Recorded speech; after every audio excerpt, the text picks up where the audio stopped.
Hi everyone, it's Syrian Girl. I wanted to put forward my own hypothesis on why the film Insulting the Prophet Muhammad was created and why I believe it failed to achieve what it was designed to do and in fact backfired. It was first reported that the creator of the film was Israeli and that the film was financed by Zionists, but later in the news, what was focused on was that the creator was a Coptic Christian from Egypt. I believe that the film was designed to begin the clash of civilization strategy, which divides the world religions into a huge uh, war, a world war. And this is starting, I guess, in its small steps by turning the Muslims against the Christians, specifically in Egypt. And in fact, the film itself depicted just that the Christians and Muslims in Egypt fighting against each other, they were pitted against each other. And it was timed perfectly with September 11 and the arrival of the Pope in Beirut. And the Pope has been against the war attrition in Syria, and he has called for the arms to stop flooding in, and he said that it is a grave sin to arm the insurgency in Syria.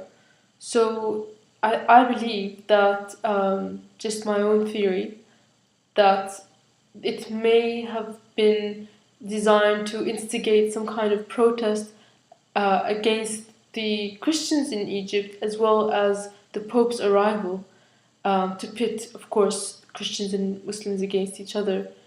And I also, months before this occurred, I heard rumors that there might be an attempt on the Pope's life. So these were unfounded rumors, but that's one thing that should be kept in mind.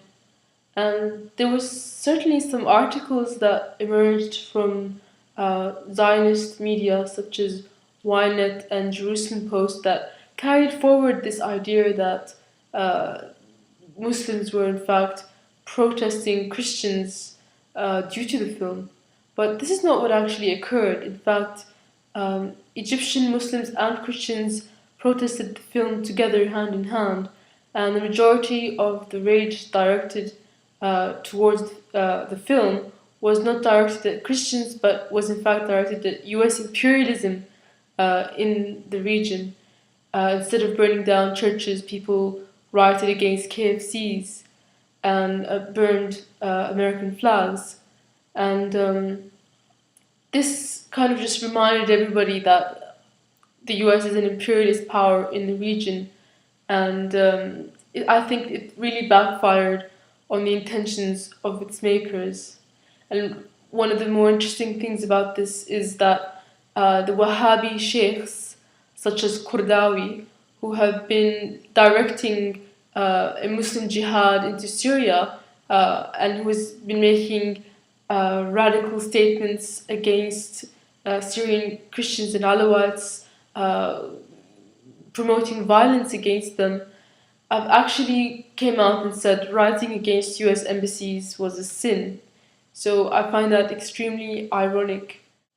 I think it shows once again that these Al Qaeda assets are being directed by the US, and the fact that the US has instructed them to tell their followers not to attack the embassies again shows that the target of this film was not intended to be embassies but perhaps Christians. Of course, the initial uncontrolled rage by the Benghazi rebels that attacked the US embassy really stuffed up the US narrative in Libya that they were arming freedom fighters, and it also stuffed up the narrative in Syria by extension. And I believe that was a huge propaganda defeat, as I said in my previous video. And I, for that reason, don't believe that the US ambassador was meant to die. His death was not meant to be part of the equation. Um, I know that there were some reports that there was premeditation for the attack, and those same reports have pinned the blame on Al Qaeda in Libya.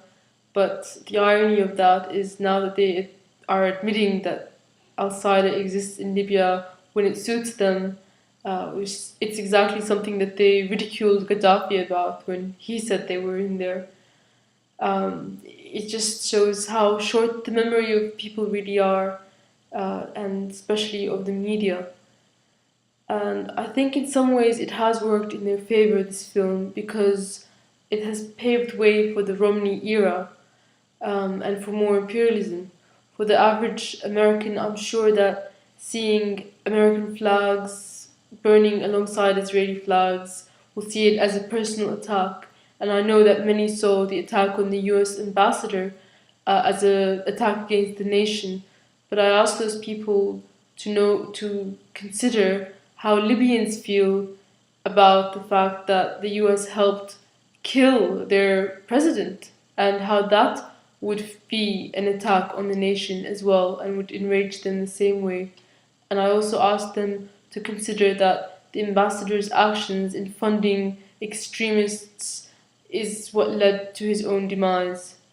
I don't believe that Obama is set to win this election. I haven't believed that for a while, and I think this movie has sealed the coffin in that, and definitely the Romney sock puppet era is going to be the next one, in my opinion, and it's going to continue the imperialist agenda, maybe with a different flavor. Maybe we will see an end to the humanitarian face that it seems to have.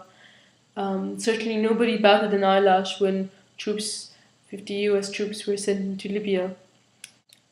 And this is just my hypothesis as it stands today. As things develop, I might update. And if you want to hear those updates, please feel free to subscribe if you'd like to. I've also linked my Facebook and Twitter accounts below in case you'd like to not subscribe or keep in contact some other way. I'll be happy to see you there. Thank you.